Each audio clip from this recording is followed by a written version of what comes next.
Assalamu alaikum, this is Robert Salam, making my first YouTube appearance in I don't know how long. The reason why I decided to come on YouTube today is basically to talk about my frustrations and concern as it relates to the tragedy that happened in Boston.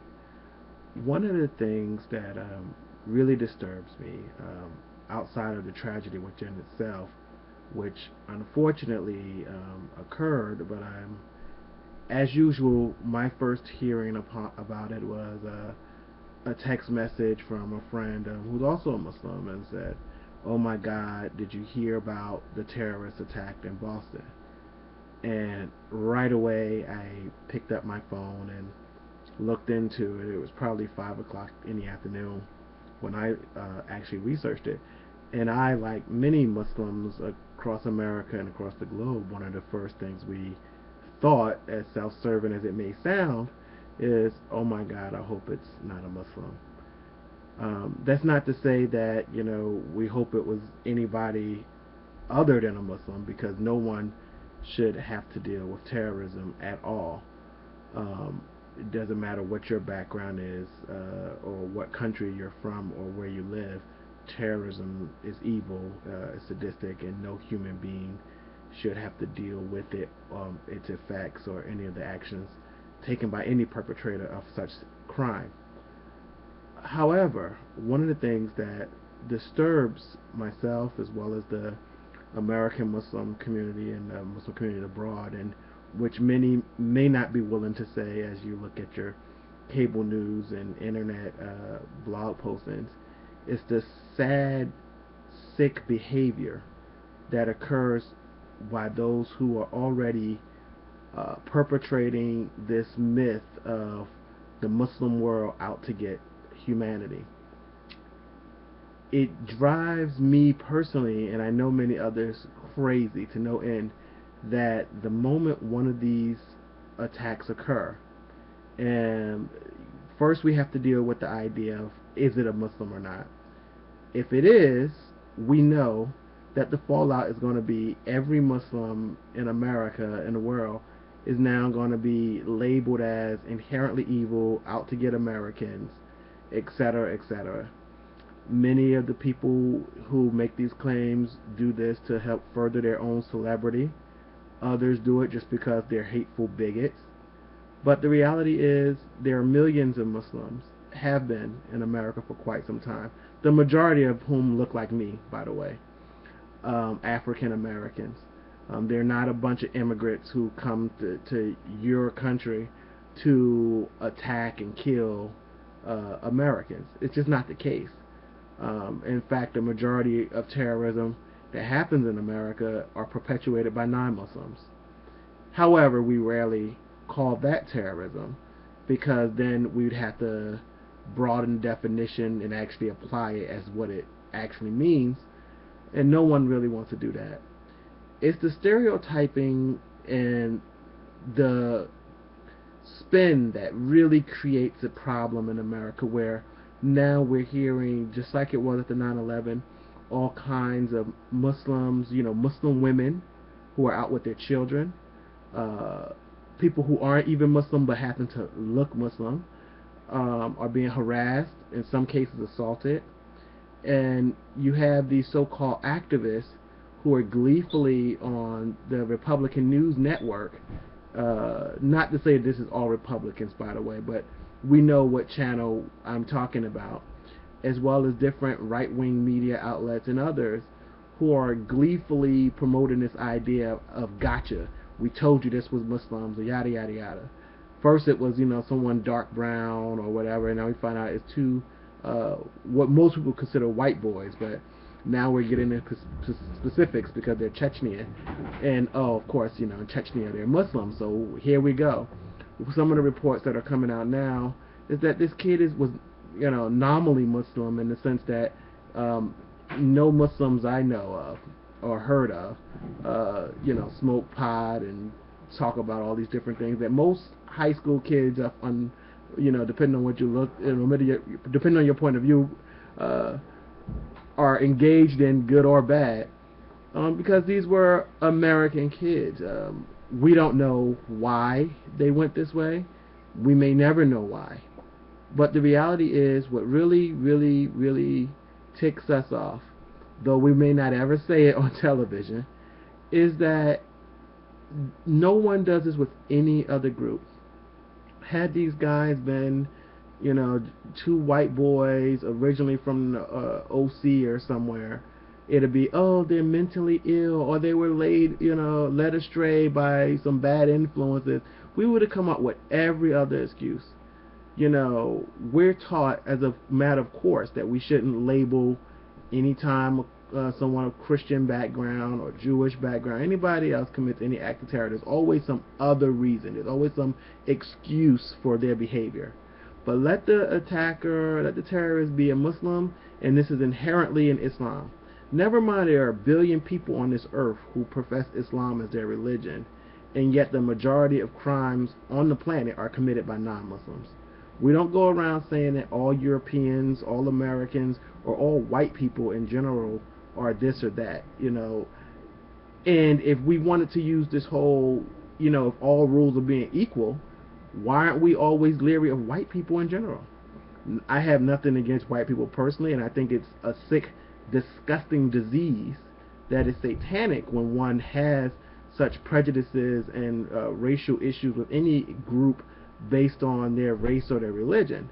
But if standards are being equal, we don't walk around saying that we're leery of white people because for 400 plus years in this country, my ancestors were terrorized, raped, slaughtered, killed, lynched, toyed around with, no justice given, were treated as, subhuman and second-class citizens, and justified with the Bible.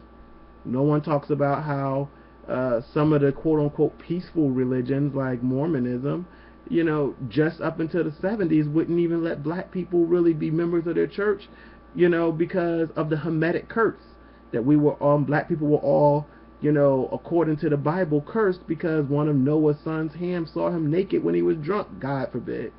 But this is some of the things that happen right here in America, not to mention the thousands and thousands of children and elderly and innocent people in the Middle East and Afghanistan and Iraq from our military, and our drone strikes have killed all these innocent people because a group of terrorists attacked us on 9/11.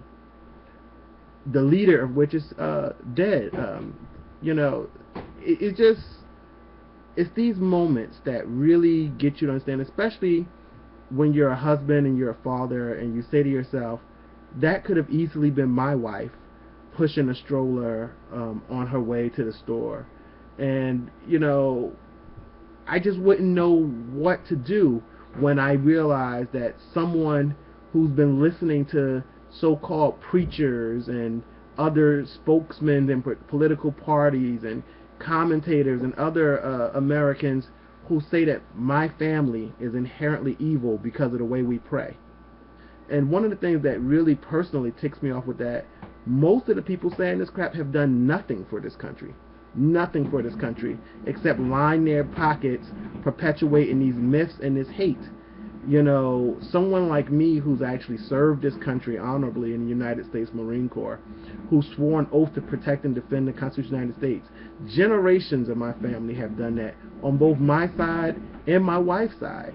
But because we're Muslim, and two crazy white kids or whatever commit a terrorist attack in Boston, now we should live in fear because somebody on Fox News or other conservative media outlet have now said we're evil.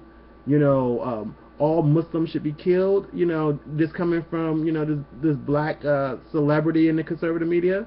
To be perfectly honest, and you shouldn't say this, but I would punch this guy in the face if he said that to my face. He wouldn't say it to my face because, first off, he's saying that my little 7-year-old son is inherently evil and should be killed because he's Muslim. What kind of retarded crap is that? I don't want to lose control because I am, frustrated. I long for the day when in America we can treat everyone as equals.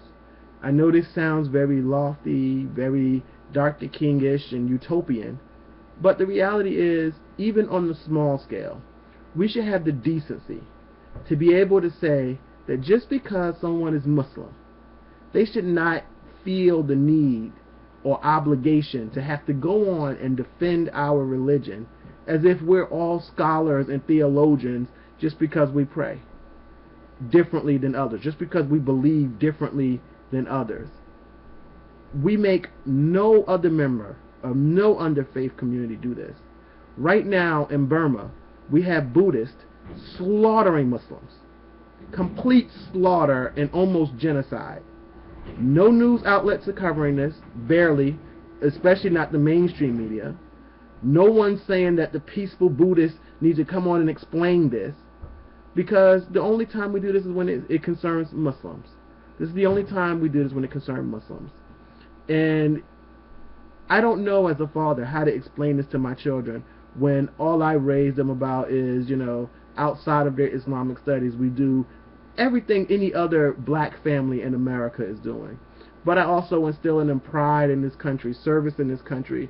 I talk to them about my Marine Corps history. They see my uniforms. They were in the Young Marines. And we don't even think outside of our culture. We are American.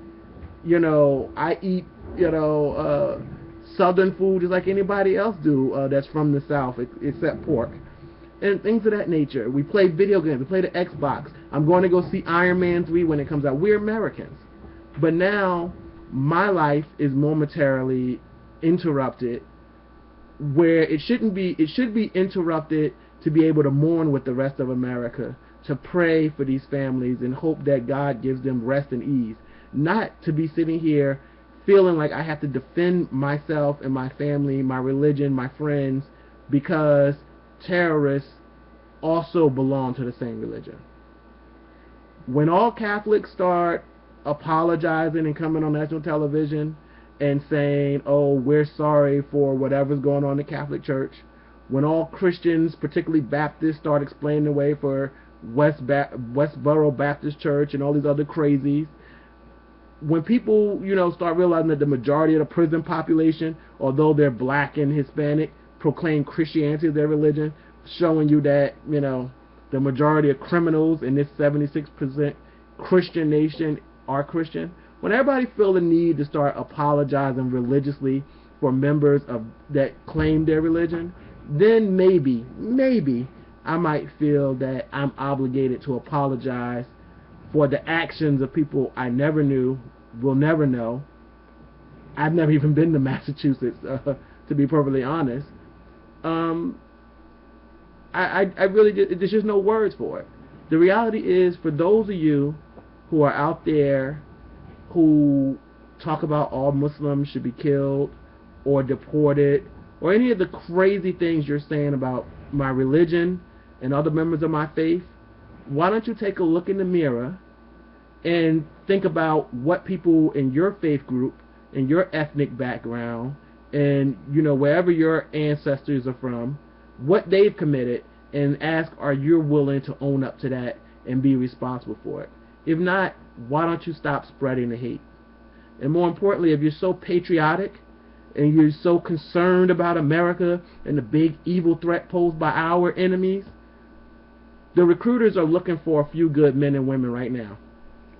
You can go right to the Marine Corps office, and if you have the guts, maybe you too can go to Paris Island or San Diego. Maybe you too can go into the U.S. Army, Navy, or Air Force. But most of the time, the only thing you're really concerned about is stirring the passions, the hate, and the Islamophobia of the backward thinking and small-minded to line your pockets. Let's call it like we see it. The reality is, you just want to write more books, make money, and be on TV. So at the end of the day, you can go to hell. Yes, I said that. And that's probably where you're destined to go, as long as you keep stirring up hate and violence against people who have done nothing to you, have done nothing to this country. Many of us work for this government. Many of us serve this country. Most of us are family members, productive members of society, just like anybody else. And to continue this onslaught against us is un-American, unpatriotic, and maybe it's you who should leave the country. Thank you for listening. Assalamu alaikum.